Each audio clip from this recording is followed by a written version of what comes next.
Motor dealer ایسوسی نے حکومت سے مطالبہ کیا ہے کہ بیرون ملک مقیم پاکستانیوں کی گفٹ اسکیم کے تحت امپورٹ کی جانے والی پرانی گاڑیوں کو پابندی سے استثنا دیا جائے۔ اس مطالبے کی وجہ یہ بتائی گئی ہے کہ ان گاڑیوں کی وجہ سے پاکستان سے پیسہ باہر نہیں جاتا بلکہ ڈیوٹیز کی مد میں لاکھوں ڈالر پاکستان آتے ہیں۔ آل پاکستان موٹر ڈیلر ایسوسی کے چیئرمین ایچ ایم شہزاد کی جانب سے وزیر اعظم شہباز شریف کے نام لکھے گئے خط میں کہا گیا ہے کہ 19 مئی 2022 کو جاری کیے جانے والے SRO میں کچھ بنیادی خامیاں ہیں جن پر نہ صرف استعمال شدہ کاروں کا کاروبار کرنے والوں بلکہ بیرون ملک مقیم پاکستانیوں کو بھی تشویش ہے، اس لیے ترمیم ضروری ہے۔ ڈیلرز ایسوسی کا موقف ہے کہ اس اسکیم کے تحت بیرون ملک مقیم پاکستانی اپنے متعلقہ ملک سے اپنے اکاؤنٹ سے وہیں پر کمائی گئی رقم سے گاڑی خریدتے ہیں اور جب اسے پاکستان بھیجتے ہیں تو حکومت پاکستان کو ڈیوٹیز اور ٹیکسز کی مد میں رقم فراہم کرتے ہیں۔ اس حوالے سے وزارت تجارت کے حکام کا کہنا ہے کہ خط میں دی گئی تجاویز کا جائزہ لیا جا رہا ہے لیکن براہ راست اوورسیز پاکستانیوں کی جانب سے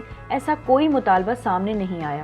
سرکاری اعداد و شمار کے مطابق مالی سال 2020 سے 21 کے دوران 40,000 گاڑیاں TR گفٹ اسکیم کے ذریعے لائی گئیں جن سے کسٹم، ڈیوٹیز اور ٹیکسز کی مد میں قومی خزانے کو 30 کروڑ ڈالر ملا جو 60 ارب روپے بنتے ہیں۔ آل پاکستان موٹر ڈیلر ایسوسی کے چیئرمین ایچ ایم شہزاد نے اردو نیوز سے گفتگو کرتے ہوئے بتایا کہ جب موٹر ڈیلرز بیرون ملک مقیم پاکستانیوں سے گاڑیاں خریدتے ہیں تو اس سلسلے میں کبھی بھی پیسہ باہر نہیں بھیجتے۔ اس عمل میں دو طرح سے پاکستان کو فائدہ ہوتا ہے، ایک تو ٹیکس آتا ہے اور دوسرا جو گاڑی پاکستان آتی ہے اس کی قیمت کی ادائیگی بھی پاکستان میں ہی گاڑی بھیجنے والوں کے اہل خانہ کو کی جاتی ہے، وہ پیسہ بھی پاکستان میں ہی رہ جاتا ہے، جبکہ گاڑی کے مارکیٹ میں آنے سے پیسہ گردش میں آتا ہے اور کئی لوگوں کا روزگار چلتا ہے۔ بیرون ملک پاکستانیوں کی جانب سے بھیجی گئی گاڑیوں کی فروخت کرتے ہوئے ان کے رشتہ داروں کو رقم کی ادائیگی چیک یا پے آرڈر کے ذریعے کی جاتی ہے تاکہ اس کا ریکارڈ موجود رہے۔ تفصیلات کے لیے وزٹ کیجیے ہماری ویب سائٹ urdunews.com۔